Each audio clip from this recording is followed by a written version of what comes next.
dengan baik? Bisa, Bisa, Pak. Pak. Nah, soalnya tadi kok muternya lama banget gitu, Pak Nur khawatir jaringannya, sinyalnya nggak bagus. Kalau dari Pak Nur nggak bagus kan jadi masalah ini, karena Pak Nur harus melayani saudara semua, 40 orang mahasiswa. Baik. Pancasila menjadi sistem etika. Satu kata atau istilah yang barangkali sudah sering kita dengar, yaitu etika. Apa itu etika? Halo? Etika adalah sikap, Bapak, sikap seseorang. Sikap. Oke, terima kasih Febrian. Yang lain, apa itu etika? Tingkah laku, Pak. Tingkah laku, oke. Sopo iki mau? Namanya tidak kelihatan. Fikri, Pak. Oh, Fikri. Oke, terima kasih Fikri. Tingkah laku katanya. Halo, yang lain? Apa itu etika? Tata krama, Pak. Tata krama. Siapa ini? Halo?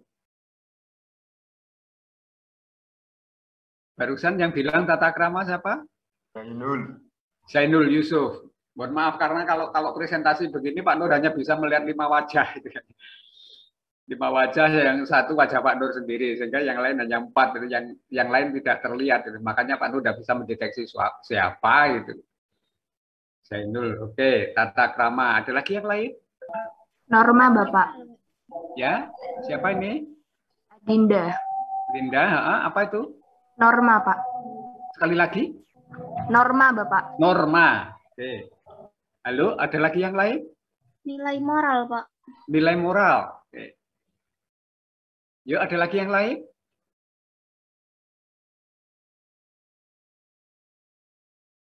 Etika. Ya, kalau kita bilang tentang perilaku, sikap, tindakan, gitu kan ya, itu agak berbeda loh ya dengan etika. Karena etika itu yang mengatur perilaku, bukan perilakunya. Sekali lagi, etika itu yang mengatur perilaku, yang mengatur tindakan, yang mengatur perbuatan, jadi bukan perbuatannya, bukan tindakannya. Makanya tadi ada yang bilang norma itu lebih berdekatan malah moral, ya etika itu selalu terkait dengan moral.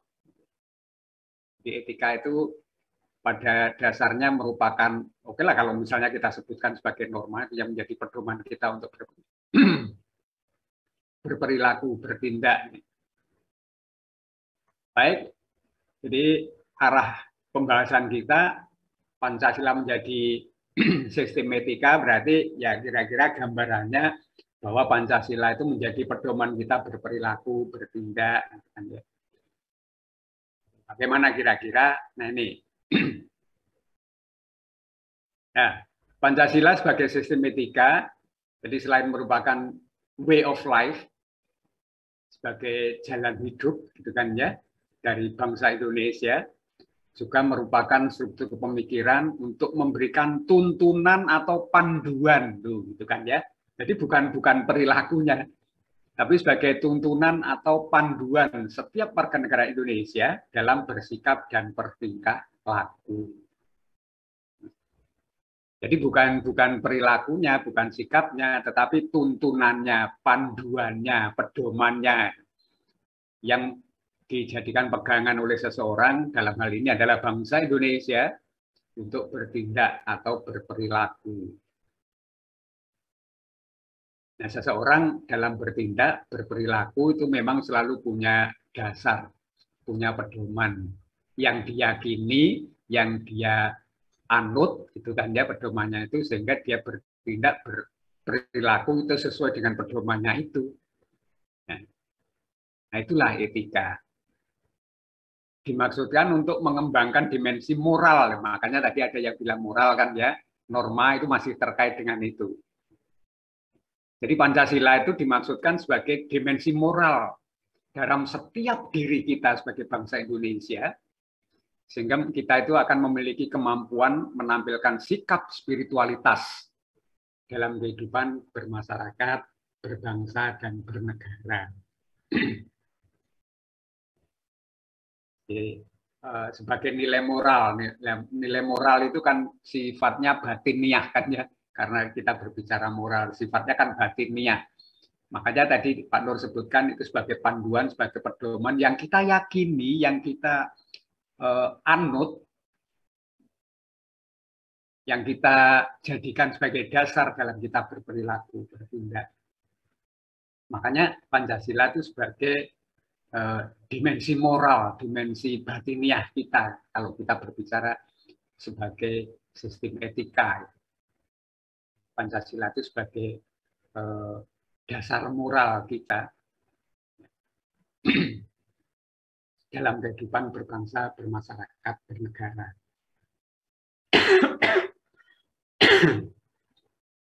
Kalau ada pertanyaan, silakan disampaikan, langsung nyeletuk ya. Baik, kalau tidak ada kita lanjutkan. Nah, kita sebagai bagian dari masyarakat intelektual, mahasiswa juga begitu kan ya, sebagai bagian dari masyarakat intelektual, sebagai individu maupun sebagai bagian dari masyarakat, maka yang menjadi perilaku kita, yang menjadi tindakan kita, itu ya sebenarnya tidak hanya terkait dengan kita sendiri, tetapi juga terkait dengan kita sebagai bagian dari masyarakat kita. Itulah sebabnya kalau kita bertindak, berperilaku, berkeputusan itu seyogianya ya juga harus mempunyai dasar yang kuat. Karena mengapa? Setiap tindakan kita, setiap perilaku kita, setiap keputusan kita, itu tidak semata-mata berdampak atau untuk kepentingan kita sendiri. Itu harus makanya kata orang Jawa ya mulane kudu sing dawa pikirane gitu kan ya, misalnya. Kita harus berpikir panjang. Karena sekali lagi setiap tindakan kita, setiap perilaku kita atau keputusan kita itu tidak semata-mata untuk kepentingan kita sendiri sebagai individu, tetapi juga ada kemungkinan berdampak pada masyarakat di sekitar kita. Makanya kita tidak boleh gegabah, gitu. Ya meskipun untuk kepentingan kita sendiri, itu kan ya. Nah ini, maka tidak hanya terkait dengan diri saya sendiri, tetapi juga berimplikasi dalam kehidupan sosial dan lingkungan di sekitar kita. Maka sebagai seorang mahasiswa yang sudah lebih dewasa, pola pemikirannya lebih matang, itu makanya ya setiap kali tindakan, setiap kali keputusan atau perilaku kita itu harus kita pertanggungjawabkan. Nah, harus kita pertanggungjawabkan. Nah, Pancasila bisa menjadi pegangan moral itu.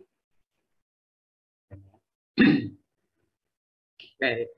Pancasila sebagai sistem etika merupakan moral guidance. Kan Pak Nur berulang kali menyampaikan sebagai moral guidance. Apa itu moral guidance? Panduan, petunjuk moral, gitu ya. Jadi secara moral Pancasila itu menjadi moral guidance, menjadi panduan secara moral kita. Yang dapat diaktualisasikan dalam tindakan konkret, tindakan nyata kita. Itulah sebabnya maka nilai-nilai Pancasila, sila-sila yang terkandung di dalam Pancasila itu, karena sebagai moral guidance, maka ya harus kita terapkan, kita aplikasikan dalam kehidupan kita sehari-hari. Nah, kalau itu bisa kita wujudkan, maka setiap tindakan, setiap perilaku kita itu akan sesuai dengan nilai-nilai Pancasila. Nah, itu memang kondisi ideal kita. Bahwa setiap perilaku, setiap tindakan kita, setiap keputusan kita itu akan sesuai dengan nilai-nilai dalam Pancasila.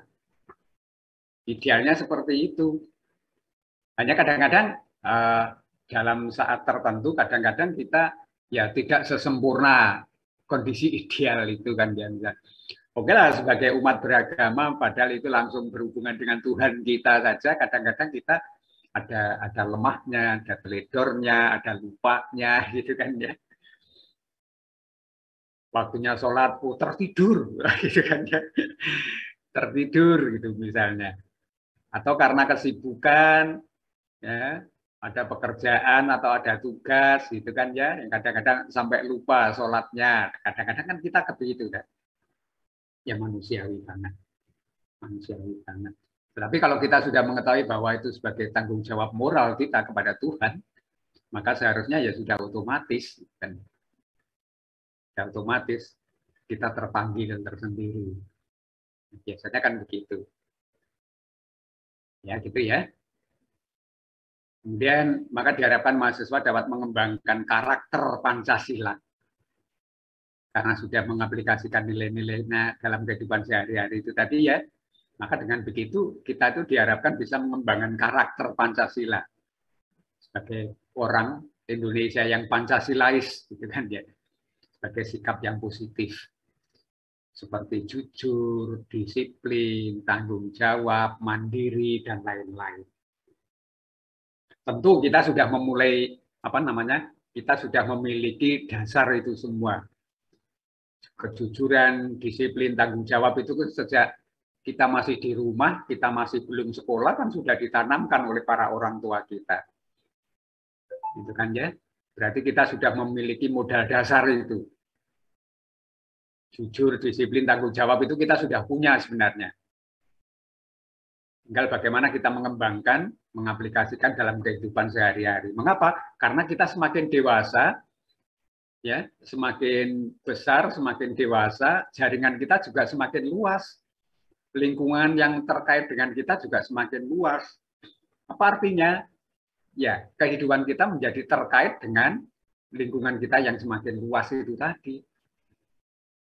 Sehingga ketika, oke lah, sebelum sekolah barangkali yang kita kenal hanya sebatas keluarga saja. Baik keluarga inti maupun keluarga besar. Nah, ketika sudah sekolah, gitu kan ya, mulai sekolah, mengenal lingkungan sekolah, lebih banyak lagi. Karena berasal dari lingkungan yang berbeda. Ketika SD, mungkin oke lah, di SD karena di desa kita masing-masing, oke, sehingga kita selain keluarga, kita mengenal desa kita. Karena kita berkenalan dengan orang-orang di seputar desa. Ketika SMP, harus keluar dari desa gitu kan ya. Sehingga semakin dewasa, semakin luas jaringan kita. Maka yang terkait dengan kehidupan kita itu juga semakin luas.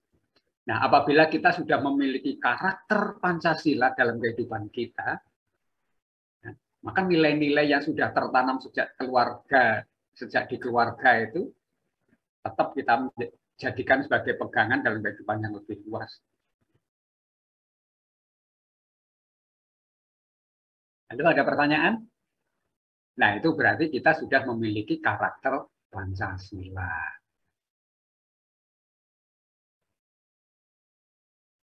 Makanya Pak Nur juga bangga misalnya kalau mahasiswa universitas itu menurut Universitas Jember maksud Pak Nur ya, itu termasuk ya sigap gitu ya. Kalau ada misalnya bencana alam itu tidak lama kemudian mereka sudah berada di jalan-jalan itu untuk mengumpulkan donasi. Nah, sebagai salah satu cara itu ya untuk mengumpulkan donasi. Tidak hanya di jalan-jalan, bahkan ada yang menghubungi PMI. Jadi bekerja sama dengan PMI misalnya untuk donor darah atau menghubungi para dosen dan karyawan Universitas Jember juga untuk mengumpulkan donasi atau dengan media yang lain. Antara yang seperti itu. Apa artinya? Nilai-nilai kemanusiaannya segera muncul ketika kita mendengar ada berita yang misalnya kecelakaan atau berita menyedihkan yang menimpa saudara-saudara kita. Dan tadi pagi jam berapa ini persisnya Pak Nur belum tahu. Ada dihubungi beberapa orang teman.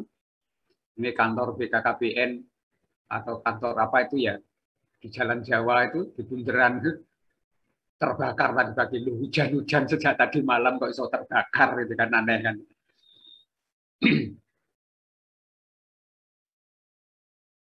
Oke ya. Kalau ada pertanyaan silakan langsung disampaikan. Kita sebagai insan akademis bermoral Pancasila. Yuk silakan, siapa ini? Febrian. Febrian, Bapak. Yuk silakan. Bertanya itu misalkan seperti yang Bapak contohkan tadi, misal ada orang yang ingin membantu dengan terjun ke jalan untuk mengumpulkan donasi seperti itu, kan kita tidak tahu niatnya apakah itu beneran mendonasikan seperti itu ataukah dia itu hanya mengatasnamakan donasi kemudian untuk keuntungan sendiri, itu bagaimana ya Bapak? Ya. Karena saya itu takut saya kalau misalkan mau mendonasikan sesuatu, saya ini harus tahu ini kemana gitu. Takutnya kadang tuh anak-anak yang remaja itu kan cuman bawa kardus, cuman donasi dari ini ke ini. Takutnya tidak sampai seperti itu, Bapak. Oke. Apa namanya, kecurigaan yang wajar, saya kira ya, kecurigaan yang wajar. Jangankan yang dilakukan secara amatiran seperti gitu ya, lo yang formal ditangani negara aja kemudian diselewengkan gitu kan. Tetapi sudah barang tentu kita tidak perlu terlalu pesimis ya, tidak terlalu curiga, karena itu kan sudah ada organisasinya, sudah ada sistemnya. Ya, sudah ada organisasinya, sekali lagi ada sistemnya. Sehingga mereka bergerak itu sudah barang tentu karena mereka biasanya membawa nama organisasinya, sehingga lebih mudah dipantau gitu loh. Lebih mudah dideteksi ini benar apa enggak gitu. Satu. Ya. Namanya kan sudah jelas itu, ada organisasinya. Misalnya para mahasiswa itu ada yang tergabung dalam organisasi ekstra. Ya, ada PMII, ada HMI, ada GMNI, ada PMKRI, dan banyak lagi yang lain. Nah, biasanya mereka di situ kan juga membawa nama-nama organisasi itu kan. Artinya kan masih bisa kita deteksi, oh ternyata GMNI, oh ternyata PMII, atau HMI, atau yang lain. Itu misalnya kan masih lebih mudah, satu. Yang kedua, memang kadang-kadang ada kekhawatiran seperti itu tadi, jangan-jangan disalahgunakan. Tapi secara pribadi, sekali lagi secara pribadi, Pak Nur tidak terlalu berprasangka buruk seperti itu ya. Karena dalam situasi kesulitan, kemudian Pak Nur yakin nilai kebaikan kita itu masih tetap melekat pada diri kita masing-masing. Pak Nur yakin itu. Nilai kebaikan itu masih tetap melekat pada diri kita masing-masing. Soal kemudian nanti di perjalanan ada sesuatu yang kemudian oke lah, misalnya donasi kita tidak sampai pada sasarannya, itu wallahu a'lam, tanggung jawab kan sudah beralih kan sudah beralih kan, kita sudah menyerahkan. Nah, yang membawa amanah itu kan yang melakukan itu tadi, pengumpulan donasi itu tadi. Nah, kalau terjadi penyimpangan ya, berarti kan penyimpangan itu menjadi tanggung jawab terhadap pelaku itu. Terhadap pelakuan itu. Oleh sebab itu, sekali lagi, secara pribadi Pak Nur tidak terlalu khawatir. Mengapa? Karena nilai kebaikan itu Pak Nur sangat yakin itu masih tertanam pada diri kita masing-masing. Dan semoga itu, ya karena itu kita memberikan amanah kepada orang itu, kepada mahasiswa, kepada atau pihak lain yang mengurus donasi itu, ya semoga diselamatkan Tuhan, dilindungi Tuhan untuk terhindar dari niat-niat jahat seperti itu. Ya terus terang kalau kemudian niat baik kita kemudian diselewengkan itu ya sudah barang tentu kita menjadi sakit hati banget gitu. Jadi sakit hati banget. Makanya ketika tempo hari bansos itu saja, Masya Allah itu. Kadang-kadang Pak Nur enggak sampai apa ya, kayak kok bisa gitu loh, kok tega gitu. Bantuan sosial itu disediakan oleh negara, akan diberikan kepada orang-orang yang terdampak parah akibat pandemi COVID, itu kan ya. Siapa saja mereka? Ya, banyak yang kehilangan pekerjaan. Saudara bisa bayangkan, kalau kehilangan pekerjaan kan sudah nggak dapat pendapatan. Padahal masih menanggung keluarga dan lain-lain. Belum lagi yang terpapar, yang otomatis ya sakit, tidak bekerja, dan lain-lain. Karena sakit harus menanggung biaya dan seterusnya. Dimaksudkan untuk hal-hal seperti itu. Niat baik negara kan itu kan ya. Kok kemudian diselewengkan, Masya Allah, itu hatinya gimana? Gitu kan. Belum lagi yang dana haji misalnya di Kementerian Agama itu. Masyarakat kita mengumpulkan dengan susah payah, memeras keringat banting tulang, kasarannya kan begitu kan ya. Mengumpulkan setiap rupiah untuk berangkat beribadah baik haji atau umroh. Loh, setelah terkumpul, disetorkan, diselewengkan, Masya Allah, gitu kan ya. Nah, ternyata dari sekian ratus penyelenggara atau apa namanya ya, biro jasa penyelenggara umroh dan haji itu kan ya memang ada yang menyeleweng, tapi kan persennya kan kecil itu. Persennya kan kecil. Ya itu tadi, karena secara pribadi Pak Nur masih punya keyakinan bahwa pada setiap individu kita, bangsa Indonesia itu, pasti masih tertanam nilai-nilai kejujuran, kebaikan, keikhlasan, dan lain-lain. Sehingga kalau misalnya berdoa, ya semoga kita semua itu ya selain Pak Nur dan keluarga, ya kita sebagai bangsa Indonesia tetap dilindungi Tuhan dari apa namanya ya, perilaku atau niat buruk seperti itu. Karena menyakitkan banget gitu kalau gitu ya, niatnya baik, sudah bersusah payah mengumpulkan, diselewengkan. Nah, untuk bilang menjalik perilaku kok bisa begitu gitu ya. Nah, yang selama ini Pak Nur ketahui, khususnya di lingkungan UNED ya, yang dilakukan oleh mahasiswa maupun keluarga besar UNED itu, alhamdulillah Pak Nur bersyukur tidak pernah mendengar ada berita penyimpangan. Kalau toh kemudian yang terkumpul misalnya 15 juta, yang diserahkan 13 juta, ya kan juga digunakan untuk operasional. Ya, dan itu dipertanggungjawabkan secara terbuka. Bagi yang dilakukan oleh mahasiswa atau oleh keluarga besar UNED yang lain itu biasanya begitu, diumumkan secara terbuka sehingga kita semua tahu.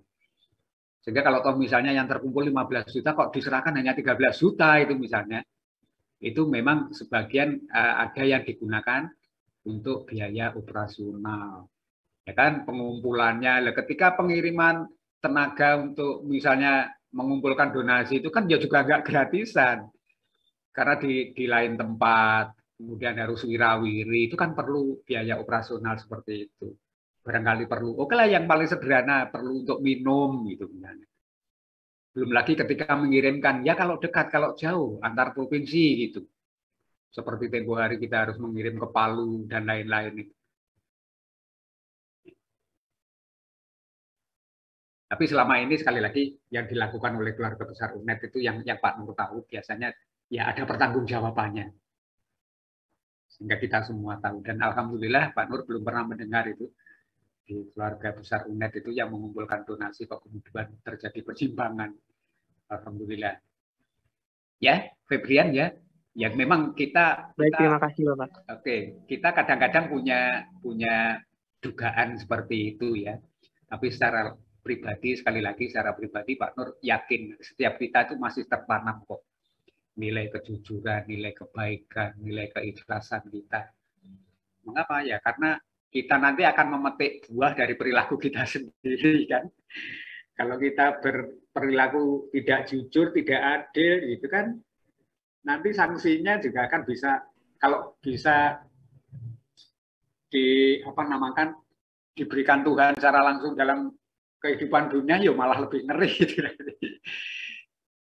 Kalau di akhirat kan kita sudah tidak bisa melihat, tapi kalau di dunia kan semakin banyak orang yang melihat itu kalau sanksi Tuhan bisa spontan seperti itu. Alhamdulillah menjalik, semoga kita terhindar dari niat-niat jahat, niat-niat buruk seperti itu.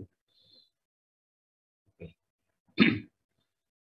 Ya, untuk bisa mendeteksi seperti itu, organisasinya kan masih bisa kita lihat, lembaganya masih kita lihat. Oke lah kalau kita tidak kenal itu HMI atau PMI atau BMNI, kok ada logo UNED ya, kita kan bisa tanyakan kepada UNED kan gitu kan. Artinya masih ada bisa tempat kita bertanya untuk mencari informasi, lu bener nggak ini gitu misalnya. Oke. Itu kira-kira kita lanjutkan etika. Nah ini berasal dari bahasa Yunani dari kata ethos yang semula bermakna sebagai tempat tinggal biasanya. Ya, bisa padang rumput atau kandang, tapi juga bisa bermakna kebiasaan, adat, watak, perasaan, sikap, atau cara berpikir. Itu bahasa aslinya bermakna seperti itu. Kalau dalam perkembangan berikutnya, etika itu juga sebagai sebuah cabang ilmu tentang segala sesuatu yang biasa dilakukan atau ilmu tentang adat kebiasaan. Ya, terkait dengan kebiasaan baik atau cara hidup yang baik pada diri seseorang maupun masyarakat yang dianut diwariskan. Nah ini biasanya dalam komunitas tertentu. Jadi etika itu berlaku dalam komunitas tertentu, di lingkungan tertentu. Itulah sebabnya kemudian kalau menurut kita kurang baik, barangkali di tempat yang lain termasuk baik. Misalnya seperti itu. Karena apa? Ya itu tadi, etika itu biasanya berlaku di dalam satu lingkungan tertentu. Karena menganut kebiasaan itu tadi. Ya. Dalam konteks atau dalam lingkungan tertentu. Sehingga setiap komunitas mempunyai etika yang berbeda. Ya itulah etika. Ya. Dalam arti yang lebih luas, ilmu yang membahas tentang kriteria baik dan buruk loh itu ya. Tentang baik dan buruk, makanya tadi Pak Nur bilang sebagai pedoman moral. Jadi bukan perilakunya, tetapi sebagai pedomannya yang mengatur, yang memandu kita tentang baik dan buruk. Nah, sejak kecil kita kan sudah diperkenalkan sebenarnya. Hanya orang tua kita tidak mengajarkan, ayo belajar etika kan begitu kan. Tapi sudah menjadi bagian dari pembelajaran etika tentang baik dan buruk. Etika umumnya dimengerti sebagai pemikiran filosofis mengenai segala sesuatu yang dianggap baik atau buruk dalam perilaku kita, perilaku manusia. Sehingga keseluruhan perilaku kita itu dengan norma, dengan prinsip yang mengaturnya, itu kerap kali disebut moral atau etika. Kata sastra Pramuja. Makanya tadi yang menyebutkan sebagai moral, yaitu memang apa namanya ya, tidak bisa dipisahkan. Kalau kita berbicara tentang etika itu sudah otomatis terkait dengan moral, karena terkait dengan nilai baik dan buruk dalam perilaku kita.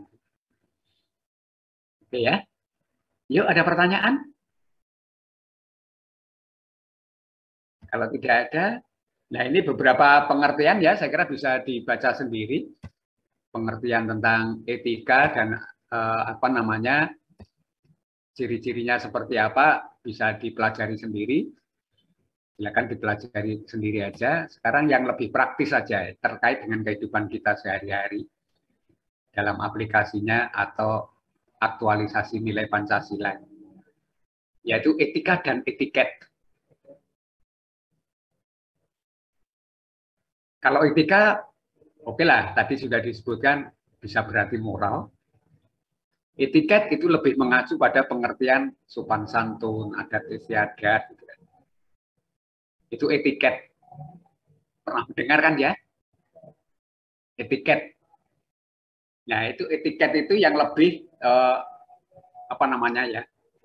Berlaku praktis. Karena mengatur perilaku kita secara langsung yang harus kita terapkan. Ya. Ya, keduanya memang sama-sama mengatur perilaku kita, perilaku manusia. Tetapi etika itu lebih mengacu pada filsafat moral. Jadi yang tertanam dalam inner kita, dalam kejiwaan kita. Itu etika.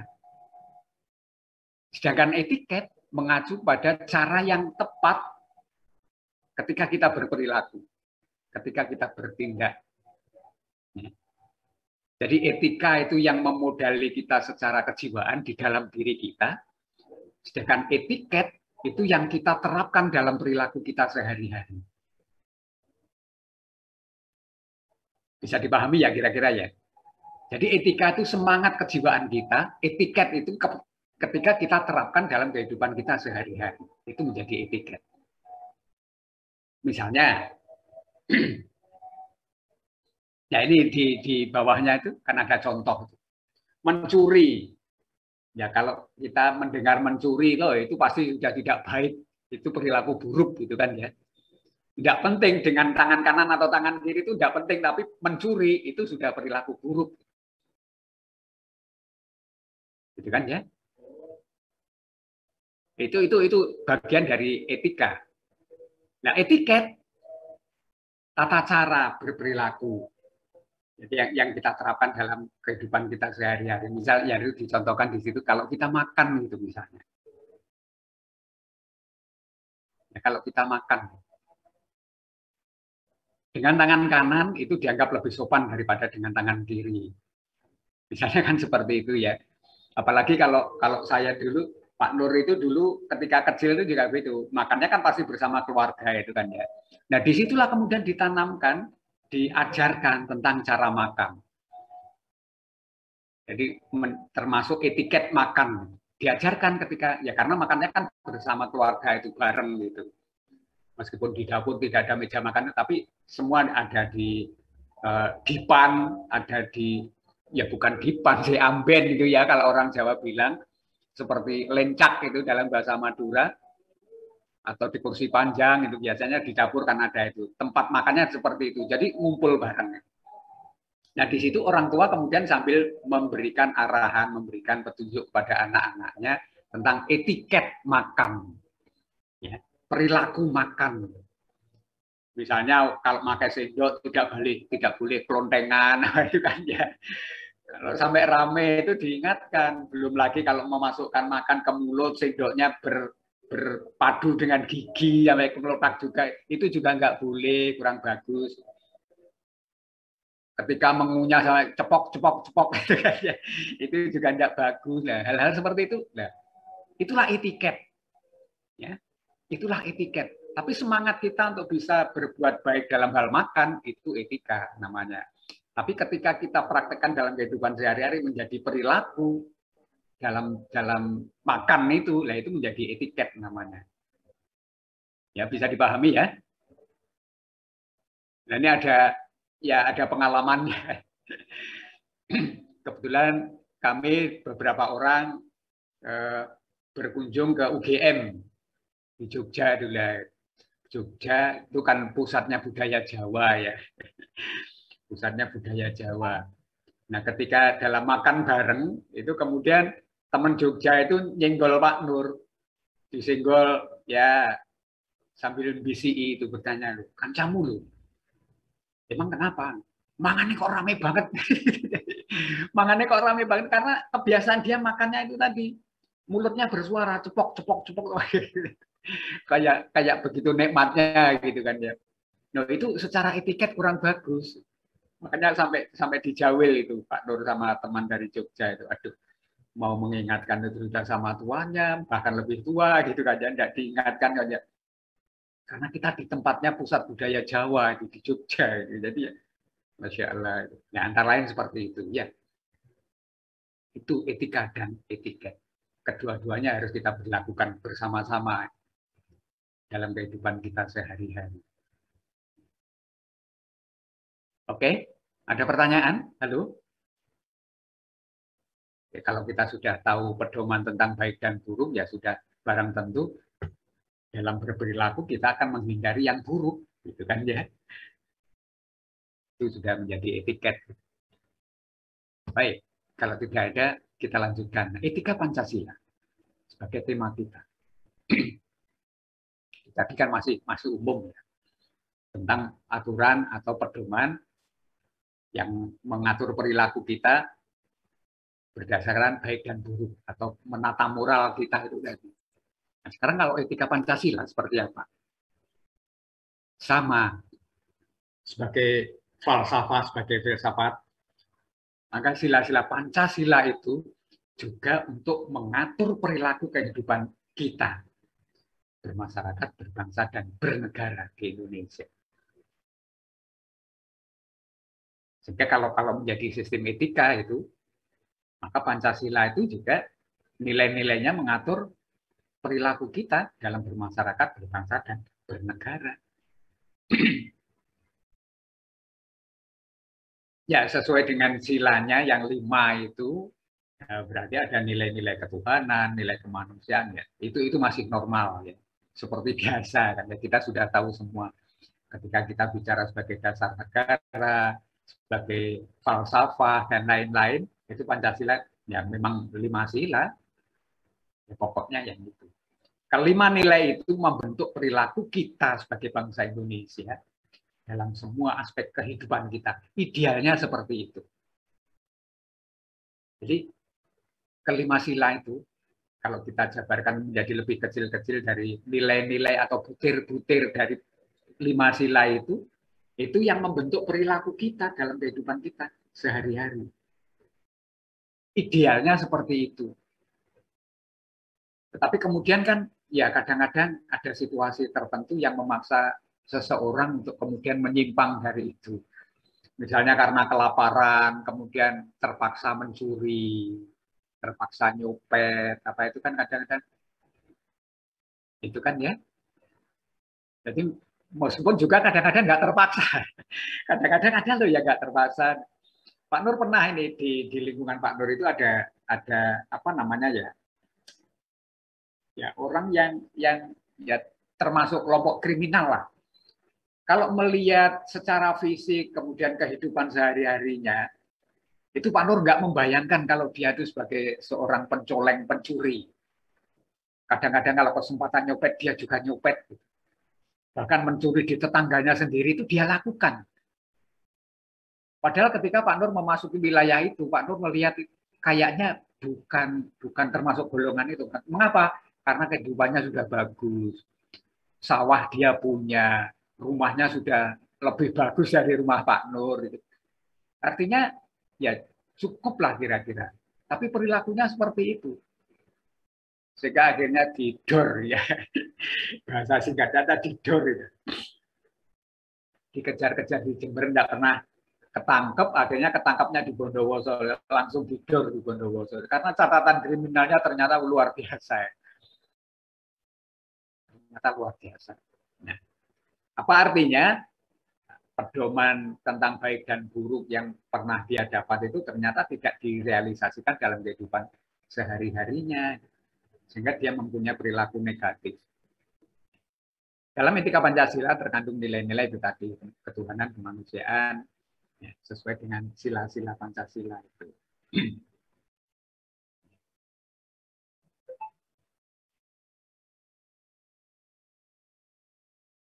Sehingga ketika dalam rapat RT itu menjadi, ya orang-orang menjadi heran, menjadi kok bisa ya mencuri tetangganya sendiri sampai seperti itu. Mencuri tetangganya sendiri. Ya, pada waktu itu tempat kami itu lingkungan perumahan masih relatif baru, ya penghuninya jarang gitu kan ya. Ada yang punya burung, ya memelihara burung sebagai peliharaan. Kadang hobi itu kan ya, ada bunga, lo hilang kabeh. Burung juga hilang, bunga juga hilang, bahkan lebih tragis lagi ya ketika menjemur karpet juga hilang. Malam-malam tuh bohlam lampu itu diambil juga. Nah, akhirnya Pak Lurahnya pada waktu itu, Pak Lurahnya caretaker polisi. Sehingga merasa sakit hati, loh aku ki polisi kok lingkungan saya jadi seperti ini. Akhirnya berupaya Pak Lurah itu dengan jajaran polisinya. Akhirnya diketahui, loh ternyata ada kaitannya dengan beberapa yang terjadi di lingkungan kita. Ada biliar, ada kelompok macam-macam. Nah, akhirnya ya ditindak semua. Nah, biliar itu kan sampai malam-malam gitu kan ya. Kalau malam kalau misalnya kalah itu kan harus dia. Maka sampai sandal, karpet, lampu aja diambil itu karena kegiatan mereka malam-malam itu. Ya, antara lain seperti itu. Ya, ada saja perilaku menyimpang ya, apabila dalam situasi tertentu yang memungkinkan. Maka ya kewajiban kita semua untuk bisa menghindari situasi seperti itu. Dan kewajiban kita semua untuk bisa tetap menjaga supaya nilai-nilai butir-butir Pancasila itu masih mendasari perilaku kita sehari-hari. Oke. Sila ketuhanan tentang etikanya tadi ya. Berarti etika tentang ketuhanan mengandung dimensi moral berupa nilai spiritualitas. Spiritualitas itu biasanya terkait dengan agama kita yang mendekatkan diri manusia kepada Sang Pencipta, kemudian ketaatan pada nilai agama yang dianutnya, itu nilai-nilai etika dalam sila ketuhanan yang Maha Esa. Nah, prakteknya dalam kehidupan sehari-hari seperti apa? Oke lah, yang orang Islam ya memakmurkan masjidnya, yang Katolik, yang Nasrani memakmurkan gerejanya, gitu kan ya. Yang Hindu, Buddha memakmurkan apa itu kuilnya, gitu kan ya, dan lain-lain.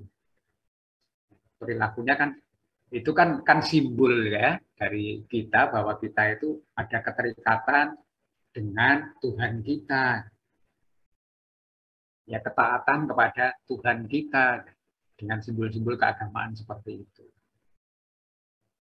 Nah ini galungan ya sekarang ya, kemarin apa ya, kemarin ya galungan itu ya namanya. Kita sebagai orang Islam ya memberikan peluang, memberi kebebasan, memberikan ruang kepada umat Hindu, Buddha untuk merayakan galungan.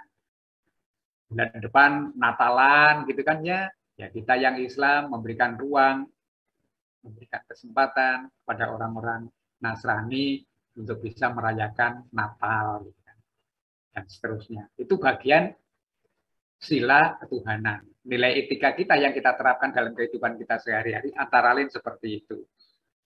Makanya kadang-kadang Pak Nur menjadi apa namanya ya, terenyuh, apa ya, iba menjadi tersentuh lah pokoknya itu.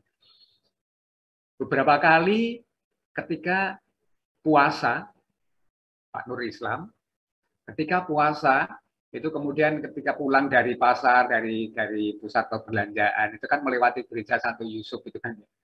Orang-orang Nasrani menyiapkan takjil untuk saudara-saudaranya yang Islam, seperti Masya Allah gitu kan. Bangga banget. Apa artinya kerukunan antar umat beragama terrealisasi di situ. Umat Nasrani menyiapkan takjil untuk saudara-saudara Muslim yang melaksanakan ibadah puasa, antara lain seperti itu.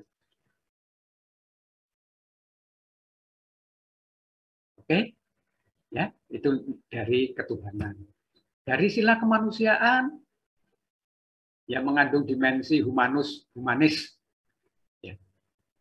Artinya menjadikan manusia lebih manusiawi. Upaya meningkatkan kualitas kemanusiaan dalam pergaulan antar sesama. Yaitu ya manusiawi itu ya rasa kemanusiaan kita ya.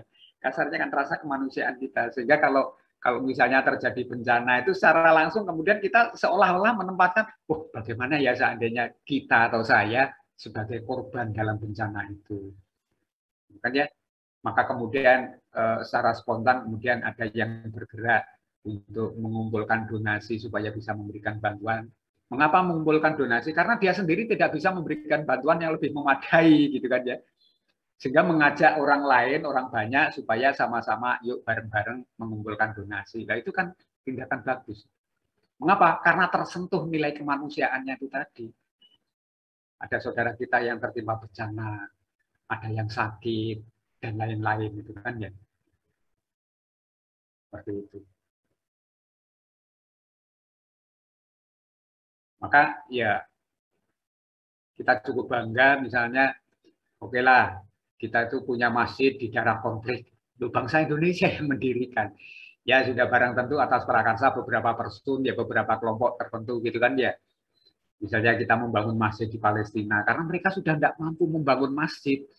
Bagaimana membangun masjid? Karena mereka terlibat perang terus. Gitu kan. Sehingga potensi yang dia miliki itu dikonsentrasikan untuk kepentingan perangnya. Ya, alhamdulillah kita mampu ya berusaha untuk akhirnya kita punya masjid di Palestina gitu misalnya. Di tempat lain juga begitu. Ada beberapa masjid yang kita dirikan di luar negeri untuk kepentingan itu.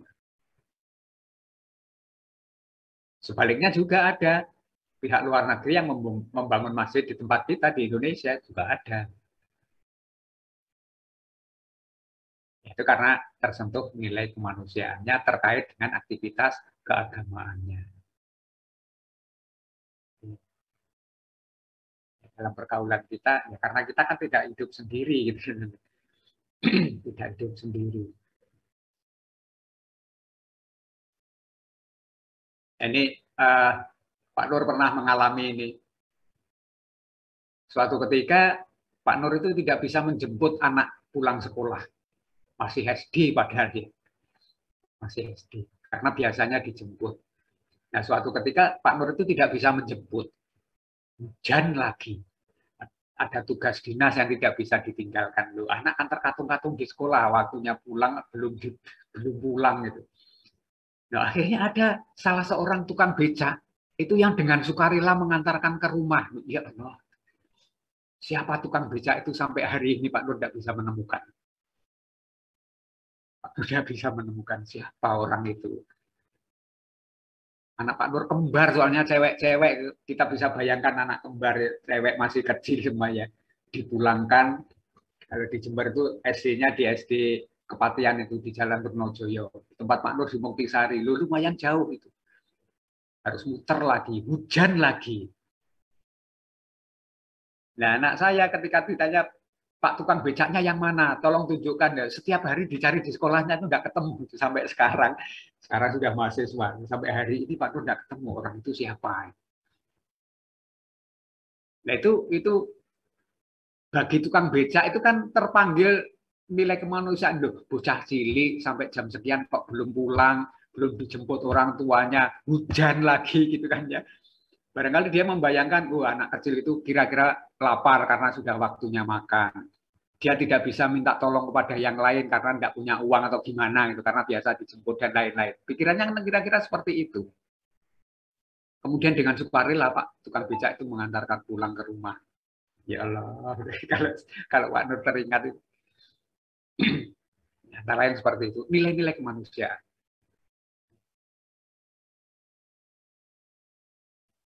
Oke ya. Maka ada kesadaran orang memberikan darahnya, mendonorkan kekayaannya, mendonorkan tenaganya. Itu dalam rangka ini.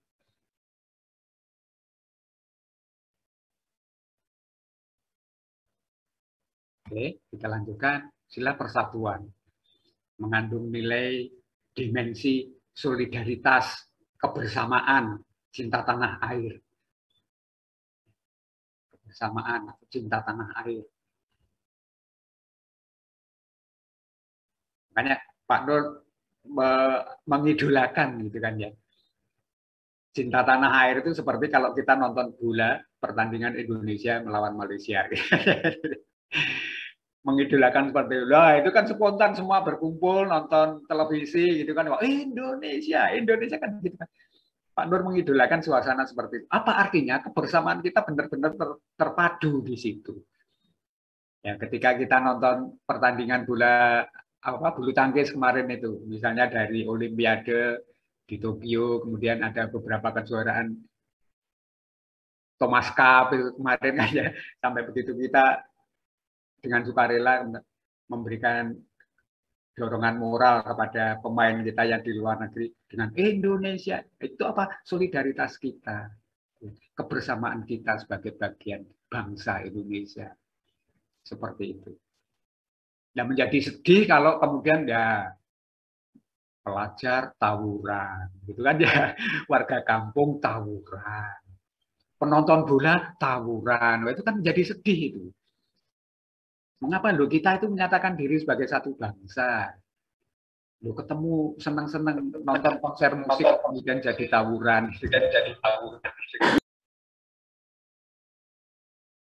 Ya, antara lain seperti itu, nilai persatuan. Oke, kita lanjutkan. Nilai dari sila keempat, nilai kerakyatan. Mengandung dimensi nilai berupa sikap menghargai orang lain, mendengar pendapat orang lain, tidak memaksakan kehendak kepada orang lain. Nilai-nilai demokratis di situ. Mau menghargai yang minoritas, meskipun kita mayoritas, kemudian tidak boleh berlaku sewenang-wenang kepada yang minoritas. Kemudian juga begitu, meskipun kita minoritas, tidak kemudian ya minta dimanjakan dan lain-lain ya, karena minoritas harus dimanjakan, kan juga tidak boleh seperti itu. Ya sesuai dengan proporsinya masing-masing. Ya, ada tanggung jawabnya masing-masing. Menghargai pendapat orang lain, tidak memaksakan kehendak, itu bagian nilai sila keempat. Jadi karena kita hidup bersama, ya pokoknya kudu ini lah. Kalau sudah pokoknya itu kan carpe diewe jadinya, gitu kan? Kan maunya sendiri kalau sudah pokok begitu. Padahal kita tidak sendirian untuk kepentingan yang lebih luas, yang lebih banyak. Ya jangan kemudian pokok. Kalau pokok ya harus kita bicarakan, nah itu baru. Apa artinya mengajak solidaritas? Ya, bahwa kita terlibat dalam sebuah komunitas yang melibatkan banyak orang, ya marilah kita bersama-sama untuk, nah kalau begitu boleh. Ya. Oke, sila keadilan mengandung dimensi nilai mau peduli atas nasib orang lain, kesediaan membantu kesulitan orang lain,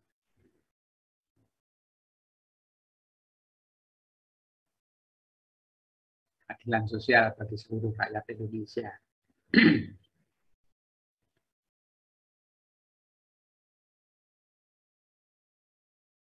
Tidak menuntut lebih banyak, itu kan juga menjadi bagian dari sikap keadilan kita itu kan.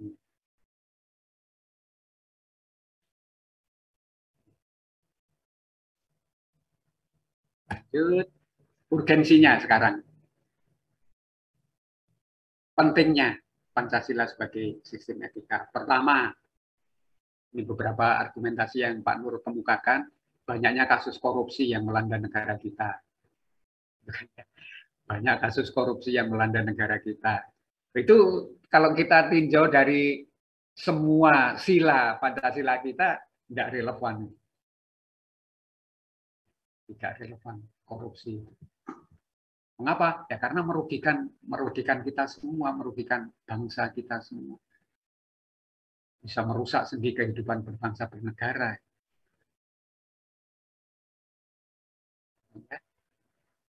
Korupsi.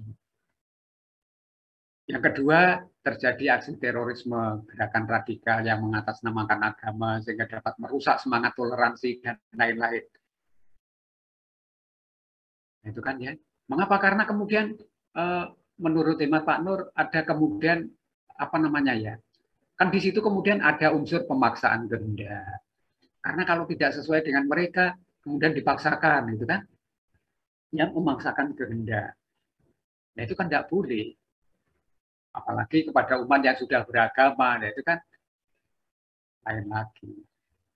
Mungkinlah radikal, setiap agama itu memang memiliki radikal tersendiri, tapi dalam konteks radikal di situ maksudnya adalah menjaga kemurniannya, menegakkan kebenarannya, kan begitu.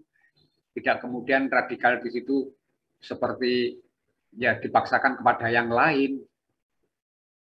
Jihad juga begitu. Jihad itu pada prinsipnya kan untuk membela, menegakkan kebenaran agama, kebenaran Tuhan. Ya, kemudian kalau jihad memaksakan kemauannya, akhirnya ya memusuhi sesama pemeluk agamanya, itu kan malah keliru. Ya, antara lain seperti itu. Dan itu ada fenomena di Indonesia. Maka ada relevansinya kita kembali membuka etika Pancasila itu seperti apa.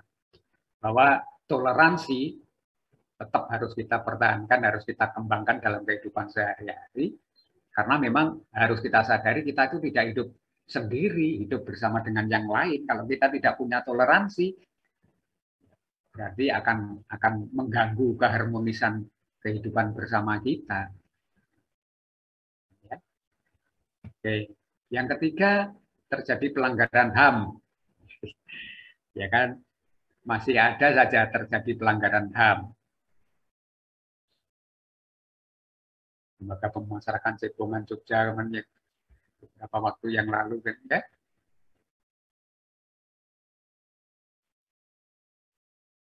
Ya. Kemudian kesenjangan antara kelompok masyarakat kaya dan miskin misalnya, itu kan juga masih ada itu kan. Yang berikutnya ketidakadilan hukum lah, ini seringkali juga kita lihat ya. Ketidakadilan hukum. Padahal sebagai warga negara kita itu dinyatakan sama derajatnya di hadapan hukum, tapi kemudian dalam prakteknya kan masih ada saja yang Semua itu memperlihatkan pentingnya dan mendesaknya peran dan kedudukan Pancasila sebagai sistem etika. Supaya apa? Supaya tuntunannya itu menjadi lebih kuat, menjadi lebih kokoh, ya, agar bisa dipraktekkan dalam kehidupan kita sehari-hari sebagai warga bangsa, warga masyarakat, maupun sebagai negara Indonesia. Nah, ini contoh karikatur yang kadang-kadang, ya, karikatur yang mengenakan ini kan, ya. Kalau tadi Pak Nur bilang ada contoh korupsi, lah ini contoh suap misalnya. Itu masih ada kan perilaku seperti itu dalam kehidupan kita. Apa artinya? Berarti masih ada penyimpangan terhadap nilai-nilai Pancasila. Terjadi suap seperti itu. Nah ini juga begitu. Nah ini kekerasan pada di rumah kalau ini, ya. Belum lagi yang umat beragama seperti ini. Itu kan? Apa artinya? Bahwa di dalam kehidupan real kita itu ternyata masih ada penyimpangan, ya. Ada yang tidak relevan dengan nilai-nilai Pancasila kita. Yuk, ada pertanyaan?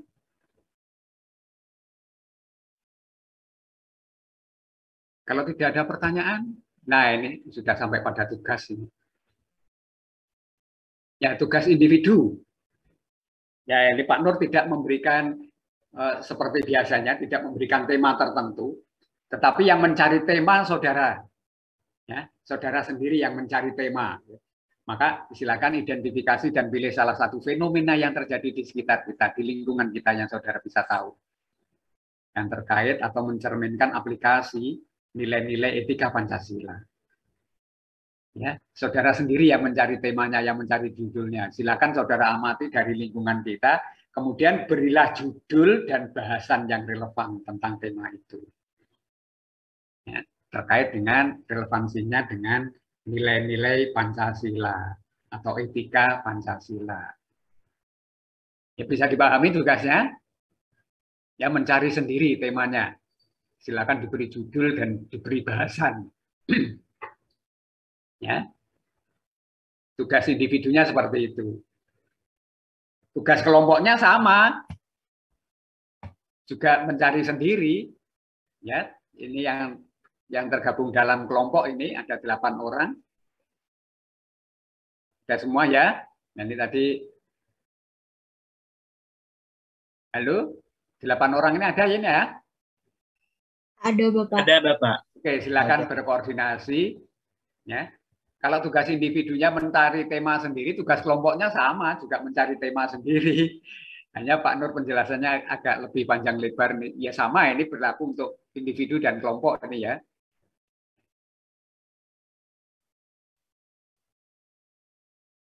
Sekaligus dengan contoh itu kan. Yang tema seperti itu, silakan dicari sendiri temanya apa, berilah judul, kemudian dibuat narasinya. Ya. Kalau sudah berhasil mengidentifikasi, itu sama kan? Silakan dibuat judul dan narasi akademiknya. Tentuannya tugas individu dikumpulkan Senin, paling lambat Senin. Sedangkan tugas kelompok paling lambat Rabu minggu depan, Kamis kita presentasikan.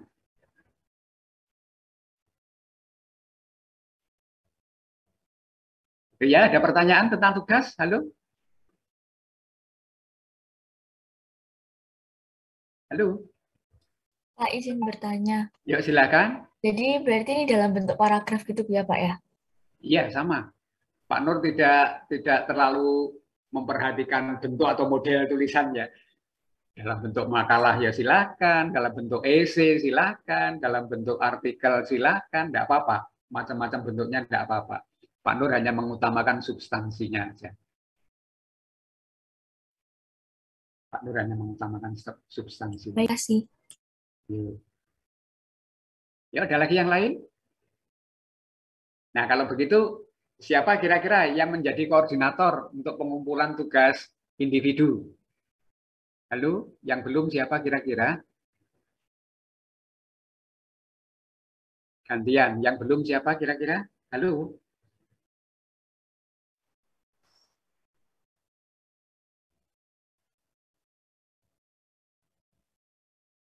Yuk, yang belum siapa kira-kira?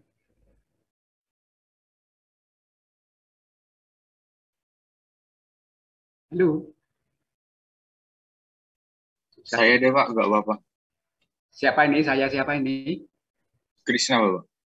Krishna. Ya. Oke, teman-teman yang bersedia menjadi koordinator Krishna. Sehingga nanti saudara yang sudah selesai mengerjakan tugas individu, silakan dikumpulkan dulu di Krishna.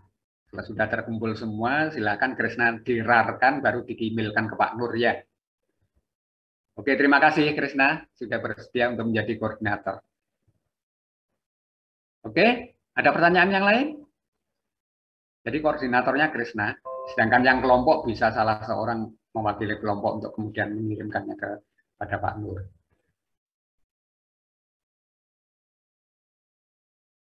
Pas, nggak ada persoalan? Tugasnya bisa dipahami ya? Oke, silakan dikerjakan, bisa mulai sekarang gitu ya. Kalau tidak ada pertanyaan atau sesuatu yang perlu kita diskusikan lebih lanjut, bisa Pak Nur akhiri.